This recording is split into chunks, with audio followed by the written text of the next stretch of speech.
नमस्कार, आप देख रहे हैं 24 न्यूज। मैं हूं आपके साथ पूर्णिमा। संसद का मॉनसून सत्र जारी है और लगातार विपक्ष सरकार पर हमलावर है और जिसमें देश से जुड़े कई मुद्दे शामिल हैं।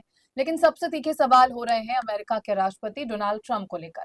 ऑपरेशन सिंदूर में भारत पाकिस्तान युद्ध विराम को लेकर उनकी मध्यस्थता और साथ साथ 25% टैरिफ की वजह से सत्ता पक्ष विपक्ष के निशाने पर है।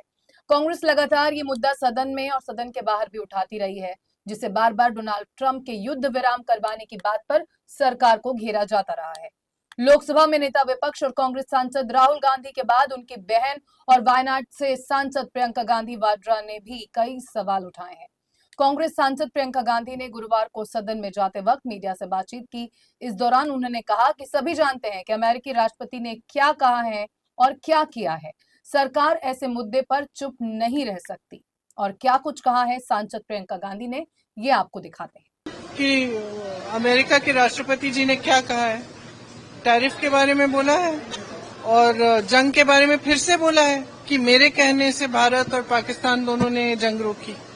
तो दोनों चीजों का जवाब सरकार को देना पड़ेगा। मोदी जी हर जगह जाते हैं, पूरी दुनिया में घूमते हैं, दोस्ती करते हैं लोगों के साथ और फिर हमें ये मिलता है। भारत सरकार की विदेश नीति की हमेशा तारीफ होती रही है। जिस तरह से भारत सरकार ने विश्व के अलग अलग देशों से विदेशी यात्राएं करके नए रिश्तों के आधार पर व्यापार और सामरिक रिश्तों को मजबूत करने की दिशा में काम किया और आगे बढ़ी है।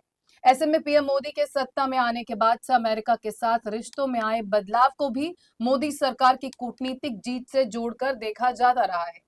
लेकिन हालिया दिनों में ट्रंप के बदलते तेवर और टैरिफ वॉर ने सरकार को बहुत ही ऑकवर्ड सिचुएशन में लाकर खड़ा कर दिया है, जहां पर अन्य विपक्षी दलों के साथ साथ कांग्रेस लगातार मोदी सरकार और पीएम मोदी से ट्रंप के युद्ध विराम के मामले में सफाई मांग रहे हैं।